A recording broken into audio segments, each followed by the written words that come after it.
I want to share with you how you can decide on what businesses to start by using a powerful 3-step framework that I learned from business masters like Warren Buffett and Gary Vaynerchuk.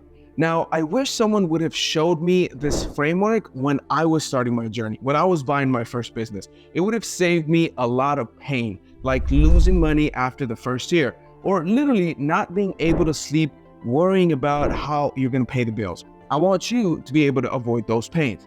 So if you follow the criteria I'll outline, you can build a thriving business, which is one of the best ways to get rich beyond your imagination. The first criterion we're going to talk about or discuss is going to be recurring revenue. If I could go back and redo my businesses, this would be the first thing that I would change. Imagine your business as a big tree, right? Recurring revenue is like the roots that keep it grounded. Over time, as your business grows, recurring income provides stability. It provides predictability to your cash flow. Without it, your business can become a roller coaster ride of uncertainty because you're always relying on that one-time sale, which is definitely something that can keep you up at night. Let me give you a real-life example of why this is crucial. Think about a membership-based massage franchise like Hen & Stone. They have thousands of subscribers. They pay monthly fees, which means they have a steady stream of income even during those tough times. This recurring revenue model allows you as the owner to predictably run your business without those sleepless nights, thinking where the next paycheck is going to come from. Now, it takes time to build the volume you need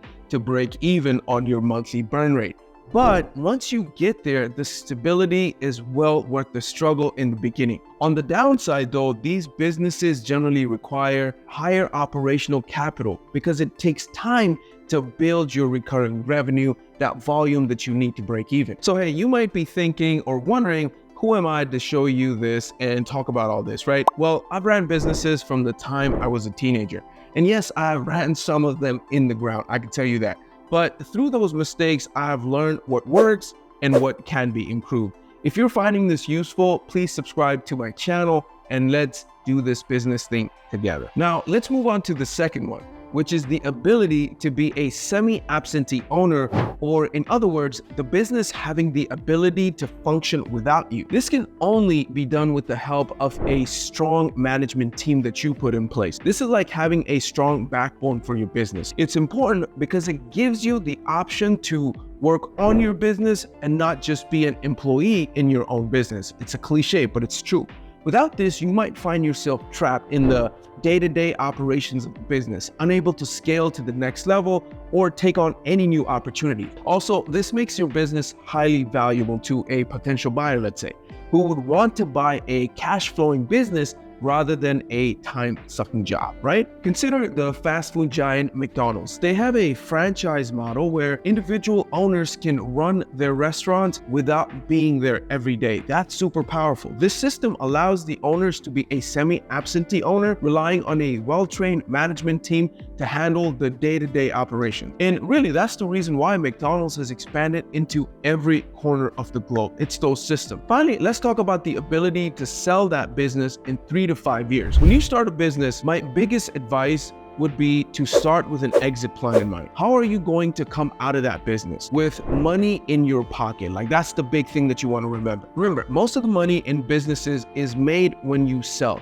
and have liquidity. Otherwise, most of that value that you've built in your business is locked into the business when you're running it. Now, this is even more important for businesses that build a brand over time. And that value is locked into the brand and is unlocked when you sell. So any business you start should have an exit multiplier of 3 to 5x of earnings. What that means is you can sell your business for 3 to 5 times the profit that you're making on your books. This is one of the best ways to have your hard work pay off in the long run. Without this, you might end up stuck with a business that's hard to sell or doesn't really provide a return on your investment. Look at the company WhatsApp, the messaging app that is the de facto platform for most of the world for texting. With its massive user base and easy to use experience, it has become incredibly valuable. So much so that Facebook recognized this potential and this value and acquired WhatsApp for a staggering $19 billion. You as a small business owner may sell for much less, but the value you create is going to be in line with this idea. So in conclusion, just like how strong lead generation is a foundation of successful sales process, these three criteria that we talked about are the pillars of a winning business: recurring revenue, semi-absentee ownership, and a clear exit strategy that can make all the difference in your business journey. Now, if you want to know which business to start this year with no money, or if you have some money to invest, watch this video here and I'll see you there.